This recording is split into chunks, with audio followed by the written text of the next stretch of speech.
Der er i hvert fald en, der er blevet varm i dag. Han er klar, ham der. Han er helt sikkert klar.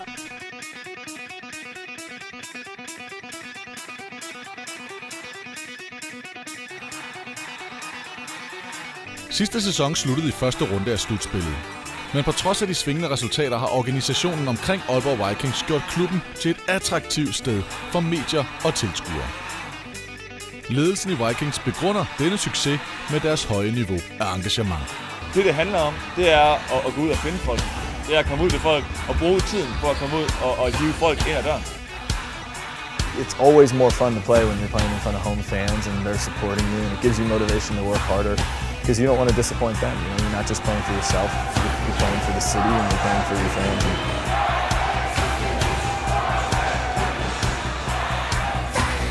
Ja, så skal vi altså have sat kampen i gang her i Aalborg. Stadion som til dagens kamp er rigtig, rigtig godt pakket. Jeg ved ikke, hvad der officielle tilskuerplads er, men det er i hvert fald pakket. God afløg, og så kommer han op og pakker. Det er altså Rio Curry i øjeblikket. Øj, hvor det godt taget! Et godt forsvar, men endnu bedre angreb af Tony Bishop. Spinner rundt, og så giver han altså Curry lidt af sin egen medicin. Er du svimmel? Det er Mario Curry! Jeg bliver nødt til at rejse op og slå i bordet. Er du svimmel? Et dunk. Tony Bishop dunker 2 point i kurven. Rune Lauritsen, 3 point. Rune Lauritsen! Jeg tror, det er første scoring i dag til ham. 2 point. Ryan White, lille troldmand, ud af boksen. Man forstår det ikke. Jakovic! Værsgod!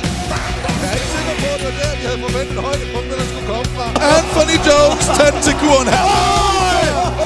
Det der, det kan vi lide. Og det der, det kan altså også være med til at give noget tro.